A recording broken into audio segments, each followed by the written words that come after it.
We're here today for a very exciting session from our Autism and Mental Health webinar series on autism, neurodiversity, and models of disability. Today, we have guest speakers, Gabby Pineda Aguirre from Autistics for Autistics, and guiding the discussion from the Azrieli Center is Alex Ekovitz, Youth Engagement Specialist and Autistic Self-Advocate. And with that, I hand it over to you. So before we get started, just gonna explain some terms that you will hear throughout the presentation. First off, we have person first language and identity first language. Person first would be where people say terms such as person with autism or person with Down syndrome. And whereas identity first obviously focuses on the identity, which in this case it would be autistic person or diabetic or whatnot. You'll likely hear lots of debates on that within the disability and the autism communities. Usually it's clinicians, parents, teachers tend to go with person first because that's what they used to teach back then in courses. And whereas you'll most likely have younger autistics, folks who participate in online activities and discussions, activists, advocates preferring identity first. There is really, there's really no right or wrong way to decide how to identify yourself. It becomes a problem, however, when somebody tries to enforce that label on you. So, and on a related note, you'll also hear neurodivergent, which is any diagnosis that differs from a typically developed brain. And very often it's associated, a lot of the most popular misconceptions that it's associated with just autistic people, but like neurodivergent refers to anyone, anyone who is not neurotypical, which there is basically people without documented neurological differences or conditions, basically what society deems normal. Neurodiverse, which is related to neurodiversity, which I will briefly discuss later on. Neurodiverse is a mix of neurotypes. And again, it's also extremely common to mix the two up. However, neurodivergent is used for like a single person, whereas neurodiverse would be like referring to a group, which can contain autistics or people with other neurological diagnoses and neurotypical. So basically a mix. And finally, autistic, it just means any non-autistic person, but they may or may not have another neurodivergence such as ADHD. So now that we got that settled, I'll just move on to the models of disability. So the first one is the medical model, which is under this model, disability or neurodivergence is treated as a flaw or impairment, and that the only way to get it back into condition, working condition, is to focus on curing or repairing the body. And I just already mentioned, a closest analogy for that would be like regarding the human body as it's a piece of machinery, and then when it gets broken, gotta fix it. And here's a good description of it by Aaron Human. The person is disabled by the abnormalities and deficits of their own body and or brain. So as you can see here, internal problems that comes with being disabled or neurodivergent. They may be being thought of as insane or sick, and then the external barriers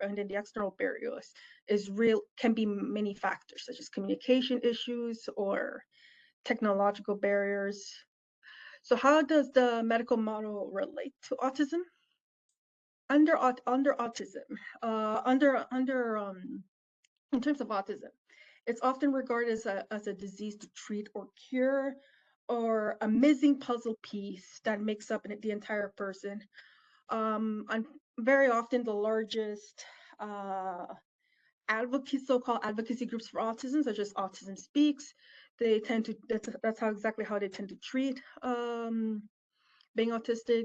And this can lead to a lot of consequences, such as a negative environment towards us, treating us as broken or like deficient humans.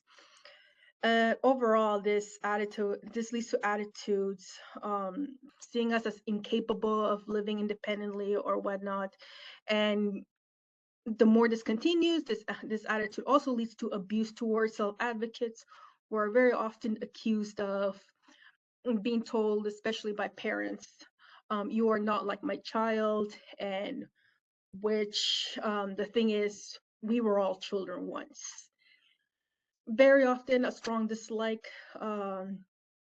As a result, many autistics have ended up disliking a lot of concepts related to the medical model, such as person first language and the puzzle piece logo. And the reason being that the puzzle piece suggests that autists are incomplete, broken, or otherwise not full human beings. And the next model that was developed as a response to that would be the social model. So under this model, disability or neurodivergence is caused by barriers and lack of accommodations, in that the environment is inaccessible, which can be in the form of lack of ramps in buildings, or lack of ASL interpretation. Attitudes are also form a barrier, like such as prejudice, stereotypes, discrimination, and organizations being inflexible, such as having rigid practices. So basically, a good example of how someone might be disabled under this model is a person who uses a wheelchair may not necessarily consider themselves disabled, because they, as far as they're concerned, they get around quite well on their wheelchair. The barriers arise when they come across a building and there is either no ramp, or the elevator that day is broken. And so, as you can see here in this image, what barriers under a social model is. Again, Aaron Human says the person is disabled by their environment and its physical, attitudinal, communication, and social barriers. As for autism under the social model, it can range from difficulties, mostly as a result of living as autistic,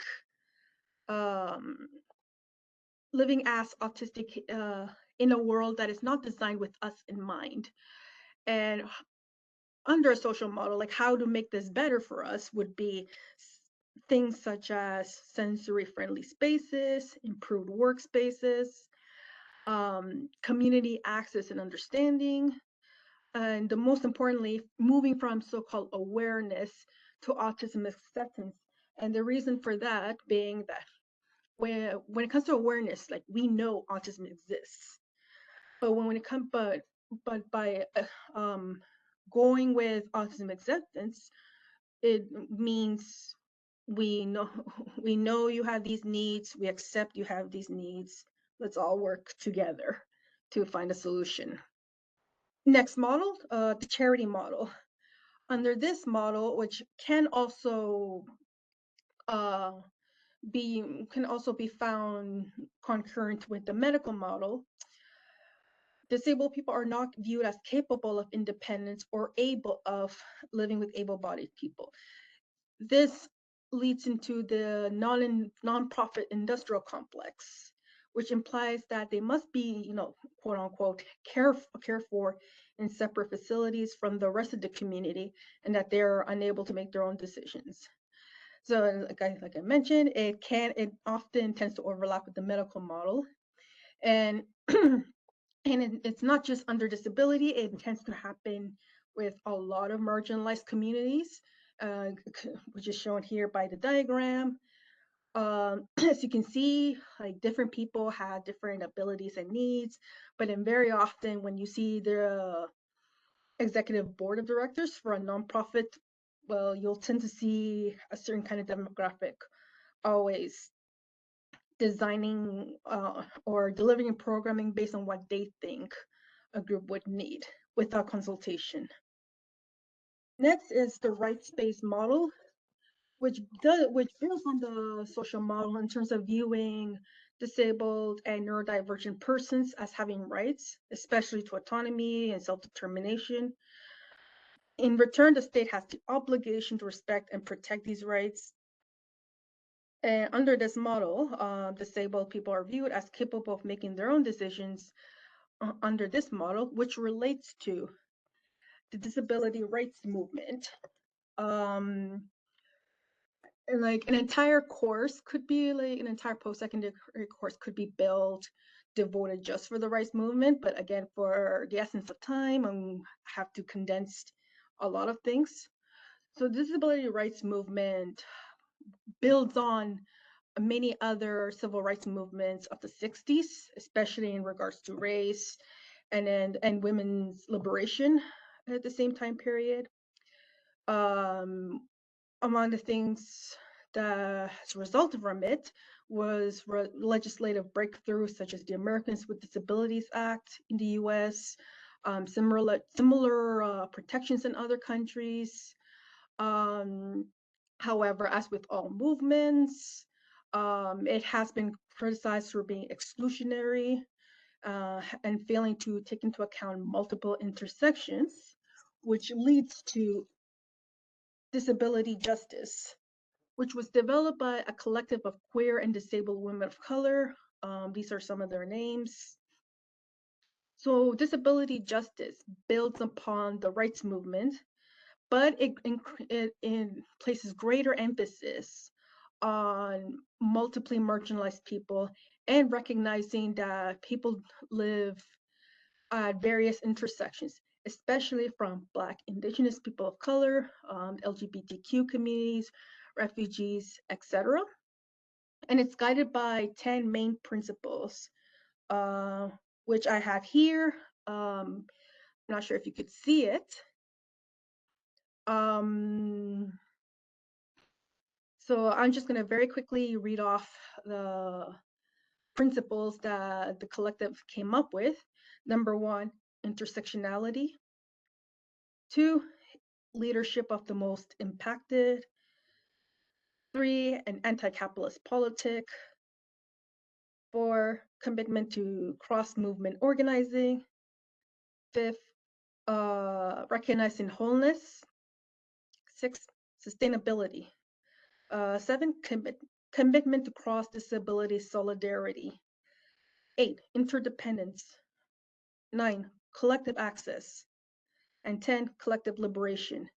And I did want to add a special note under the link that some of the co-founders that I mentioned were also involved in founding Since Invalid, which is a disability performance project that places a lot of focus on disabled and queer artists. So based on the number 7, which was the commitment to cross-disability solidarity, neurodiversity could, arguably be considered to fall under that. So as to what neurodiversity is, the concept that neurological differences are variations of the human brain as opposed to defects. And you could also say that it builds upon the social model of disability, and it proposes that neurological and cognitive differences are akin to biodiversity or like linguistic diversity, basically all the other kinds of diversity you can think of. And just as with neurodivergent, it is often associated with autistic activists. However, neurodiversity, like I said, with neurodivergent, also applies to diagnoses such as ADHD, Tourette's, dyslexia, etc. And I forgot to mention, but while neurodivergent was coined by an autistic activist in the US, Kasian Asasumas, whereas the term neurodiversity was coined by Judy Singer or Singler. I cannot remember her last name. So this is what I mean by diversity, in connecting diversity with neurodiversity. For example, the first photo, I'll give a quick photo description. You see all these insects. I mean, they're all insects, but you have a wasp, a ladybug, and a butterfly. And the caption says, biodiversity means over 315,000 species of flowers, 73,000 species of trees, and 900,000 species of insects. But people believe neurodiversity means only 2 types of brain, human brain, and this came from the Handel neurodivergent researcher. The other photo, again, I've been loving Aaron Human's illustrations and writings, which is why I included a lot of their input in developing this presentation. So on the right is diversity is beautiful, and again, it shows exactly what they mean. Like there's biodiversity at the top, there's like human diversity in general, and then of course at the bottom, neurodiversity. So ultimately, like, to understand and express solidarity with autistics, basically the rallying cry is nothing about us without us. Autistics must be consulted in autism-based policymaking and the design of institutional environments such as schools and clinics. Canadian self-advocacy is growing every year and at a significant rate. So always ask us for more information. So, and to end on this note, inclusion is the way forward. So here's our contact info for A4A.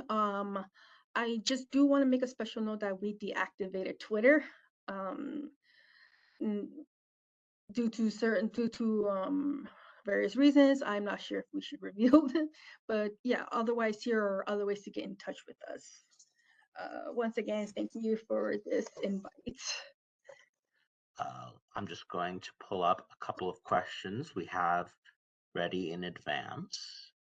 And if we have time, we might be able to get to some of the questions in the chat.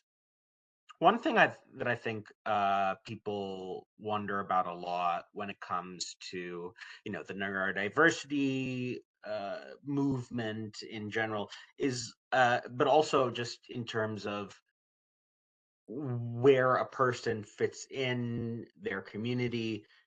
What is the difference between advocacy and activism? I've also spent quite a bit of time focusing on that too, because it made me take a pause and go, wait, what is the difference? Because it's very common for it's very common for people to use both interchangeably. And then to make this more confusing, you'll have people who have done both roles or have transitioned from advocate to activist or vice versa. Again, I don't think there's a right or wrong answer, but generally from my experiences and from my observations of others, I think advocates usually tend to be like within the system, like trying to reform as much as they can, or like being in touch with activists on the ground, on the outside or in the streets or whatever term you use it, to be like, hey, this is what's happening. We need someone on the inside to, pass this on. Whereas activists are usually associated with being where the action is, like helping people directly. And at the same time, it's just an unfortunate reality that you will see clashes between both groups, even though I feel like both groups share a common goal, which is, to not just reform the system, but reboot the entire thing up, for lack of a better word. think advocates usually tend to try to work within established lines of communication, whereas activists will be more like, again, doing the action outside. But either way, either path are valid choices for whoever decides to where their talents lie in terms of, you know, speaking up for disability rights or neurodiversity rights, etc. So we touched briefly on disability rights. I'm curious, what would you say are some rights that autistic Canadians are currently lacking? Again, this is something that when somebody asks us directly, we're like, okay, I need to sit down and think. Because, you know, like being autistic myself, I tend to process things very slowly sometimes. But I do think there are some rights that we are currently lacking in Canada in that. One good example would be how you're treated based on how you present. So I did not get into that. I did not get into that during the slides, but because it would have taken up more time. And not only that, but the complexity. But basically, not just in Canada, but also in other parts of the world. But there are two ways that people can view you upon learning that you're, you know, diagnosed autistic. One would be high functioning, the other is low functioning. So basically under the old DSM and other manuals, high functioning meant another code for Asperger's syndrome, which again I will not get into that. But so when you're labeled that, people don't view your needs as, okay, so you don't really need these accommodations. You don't really need quiet spaces or headphones or like dimmed lights. I mean, you can clearly do all that. You're just a diva looking for special treatment. Everything that about you gets dismissed. Every mistake that you do, oh, it's clearly the Asperger's. Or every time you see something on media going, oh, do you do this? Like, no, or not. Like, no, I'm not a computer genius, but okay. And as for the other one, the other label, if you're labeled low functioning, and very often so many people have throughout history have unfortunately been labeled that, especially when you share other diagnoses such as intellectual disability. Again, the history can be triggering, and for that reason, I did not cover that. But people who are identified as so-called lower functioning, you're not treated as competent. You're not treated as an adult. So that's one way, like, our rights are not respected in Canada. It's like you're either seen as too much or you're not seen as a complete being.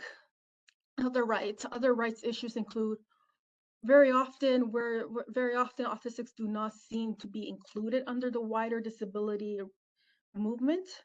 And some of it could very well be due to political reasons, because again, I don't know, for those who follow the government's stance on this throughout the years, but it seems like different disabilities were segregated, and autism is definitely one of them, where like there's a specific strategy devoted to like curing us or making us acceptable, whereas the other disabilities get less funding, which unfortunately leads to clashes between all groups because they think we're getting preferential treatment when we're not.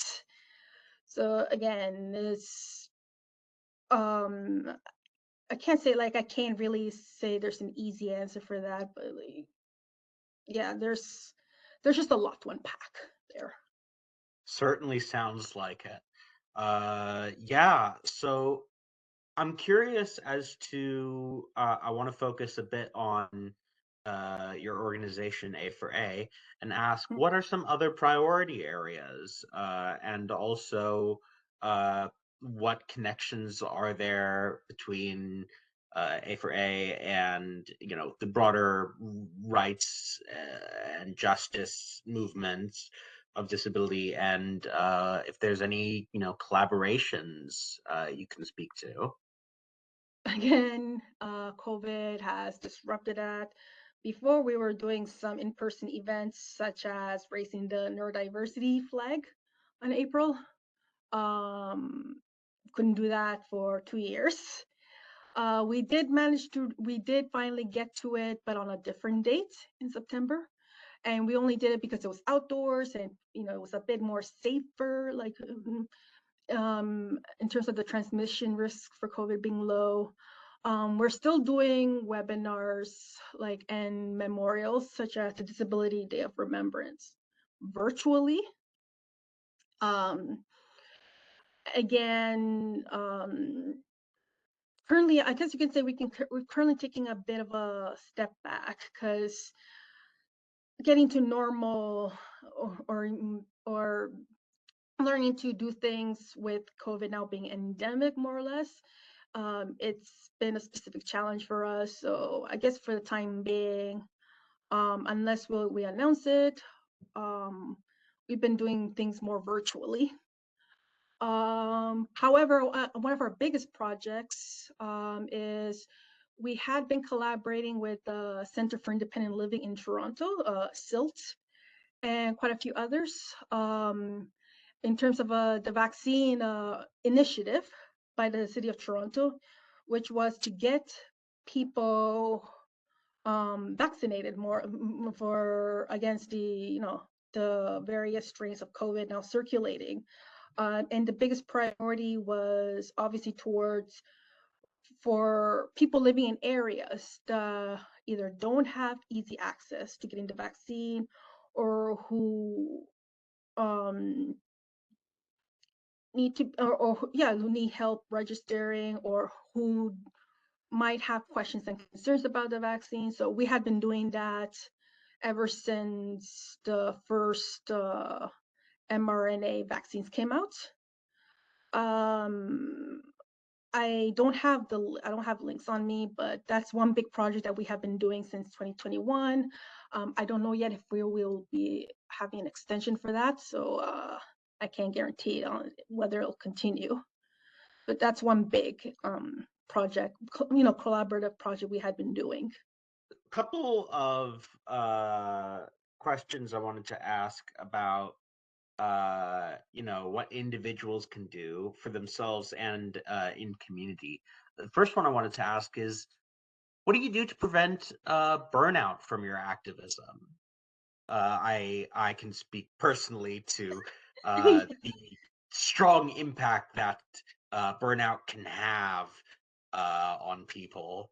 I'm just gonna say it outright. I don't really think there's a way to prevent burnout, because it happens inevitably at some point. And it's not just in activism, but a lot of caring professions such as nursing, teaching, healthcare in general. It seems to be almost inevitable. The difference is how you respond, though. And the reason why I say burnout is super common is because, again, you may be working by yourself, or you may be working with others, but let's assume you're working with another group.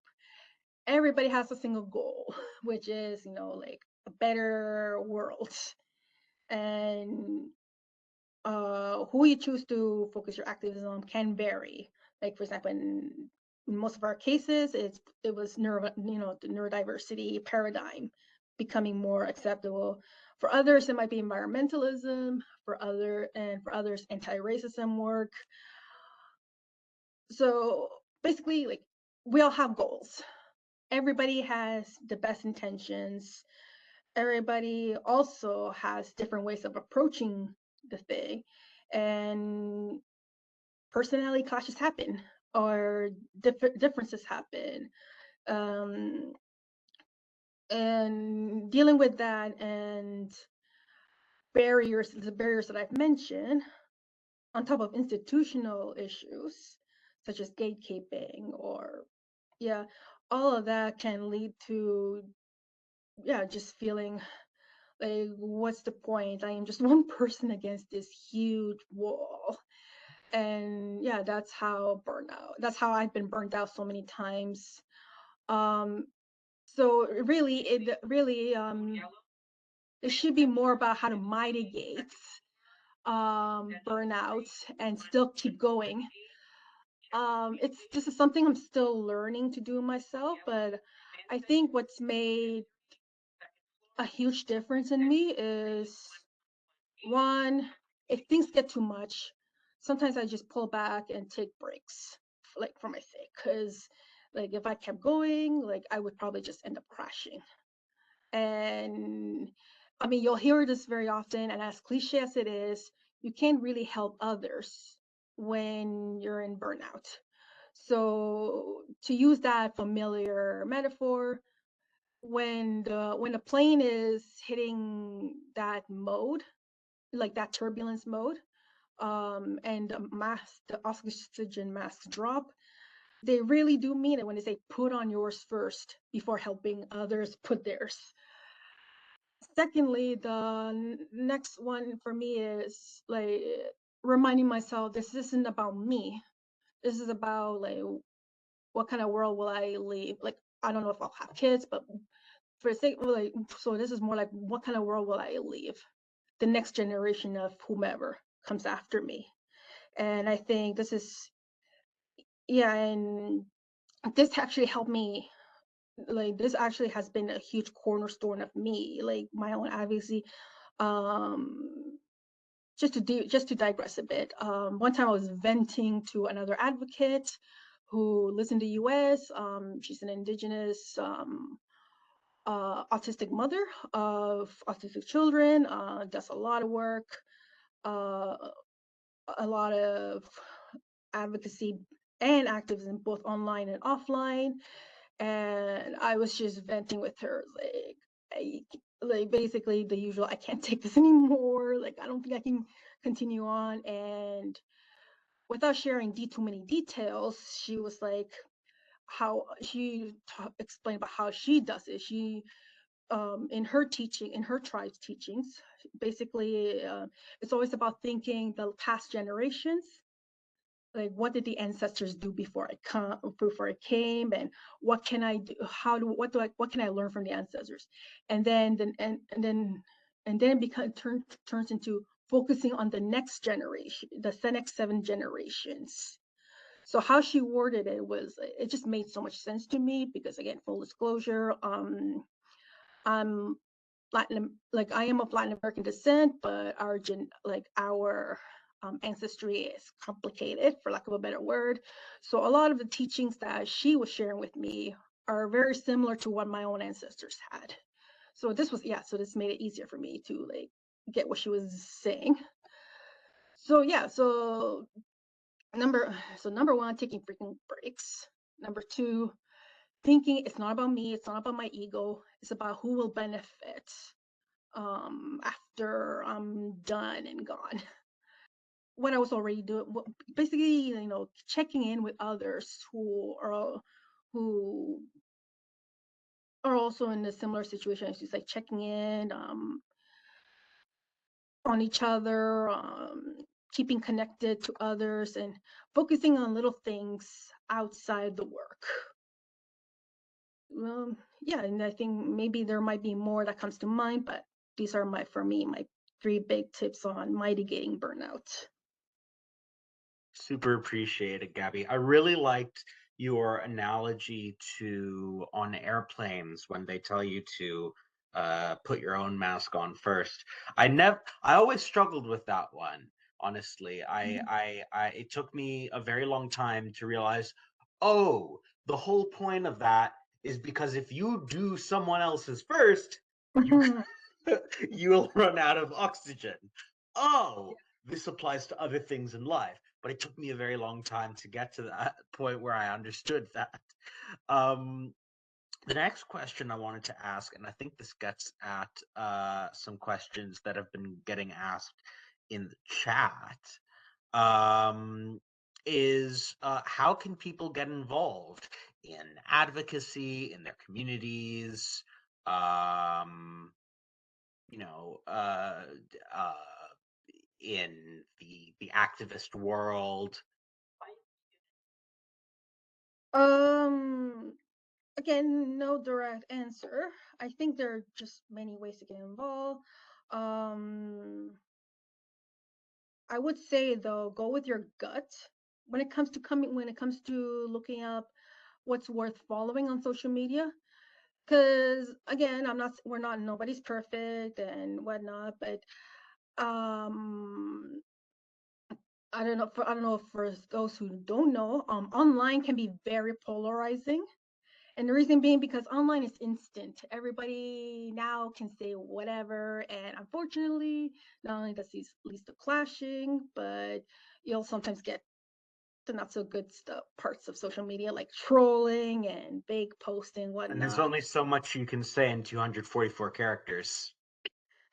Or even just, or in my case, like I don't even have a Twitter, for example, and yet I have had people attacking me, and it's just like, come on, what did I do to you? I was just minding my business.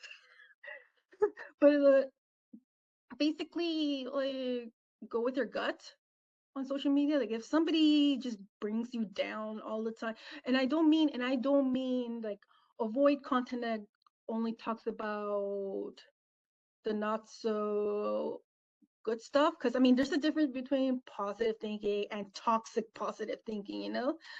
What I mean is, if a particular page or advocate page, particular advocate page has you feeling like nothing you do is ever good enough, or if you just feel like so scared to do anything because you might be, I don't know, canceled or whatnot, which again, that's another misconception, but different topic, different day. Simply don't follow that page. In terms of getting And I involved, see, oh, sorry. in terms of getting involved, though, I would suggest definitely following advocates and activists who you feel would amplify those 10 points under the disability justice model. Like, for example, my favorite ones on Facebook, Fidgets and Fries. She's a black mother of autistic children as well. Like, autistic typing is another one. So yeah, focusing on those who have traditionally been excluded from autistic spaces, which unfortunately it historically has been white, able-bodied, male, cisgendered folks doing this. So it's like, and of course, cue the inevitable backlash when you get autistics from other groups going, hey, what about us? If you're in post-secondary, checking out your local disabled students collective is another way to start. That's how I got mine. So that's how I got involved in the beginning. Yeah, if more comes up, I'll mention it. But what were you gonna say? Oh, I was just going to say, I see in the chat someone asking about in person as opposed to online. I feel like online can be a really good tool for finding in-person stuff, right? Yeah, and online has been such a huge, like, it's basically what helped neurodiversity folks find each other online. Yeah, so like I'm amazed. Like not even 5 years ago, I saw that happening. We have time for one more quick 5-minute answer to a question. So the last thing I want to ask, and I saw some people asking in the chat this as well, self-identifying. You know, diagnosis is extremely expensive and not always the most accessible, especially for different marginalities, like if you're a person of color, if you are basically anything other than a white cishet male.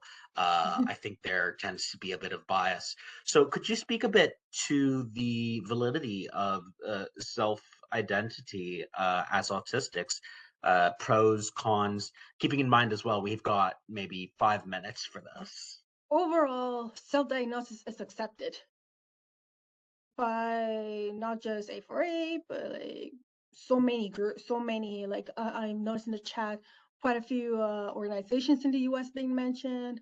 Basically, the majority accept self-diagnosis.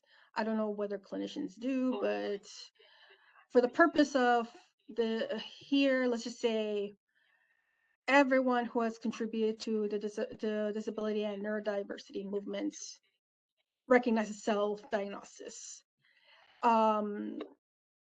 Because another thing too, very often when you're autistic and you spend a lot of time with other autistics, you kind of get to spot who else might be, but for the sake of everything, like I just keep quiet. And very often when somebody has come to me and go, I just got diagnosed autistic or ADHD, and very often I end up blurting, yeah, I know, I was just waiting for you to realize it. There are pros and cons, because on the one hand, you have an entire community out there already waiting for you. Two, you stop blaming yourself for mistakes. Well, I'm just calling them mistakes for the sake of it, because just to make things clear, you stop blaming yourself for things that you thought were your fault as a kid. It's like, oh, so I wasn't stupid all along. I just don't process math very well. And then now for the future, now you know what to do if, for example, I am prone to sensory overload very easily when it gets too crowded or at parties. So like now I don't feel guilty about if I can't make it to an event, I'll just say no. I can't do it today. And most of the time I found people who are very understanding of that. The cons, of course, similar with other intersected identities such as being LGBTQ, it can depend on a safety basis of safety and privilege even. And unfortunately, not all neurodivergent and autistics have the privilege to be out proudly as autistic.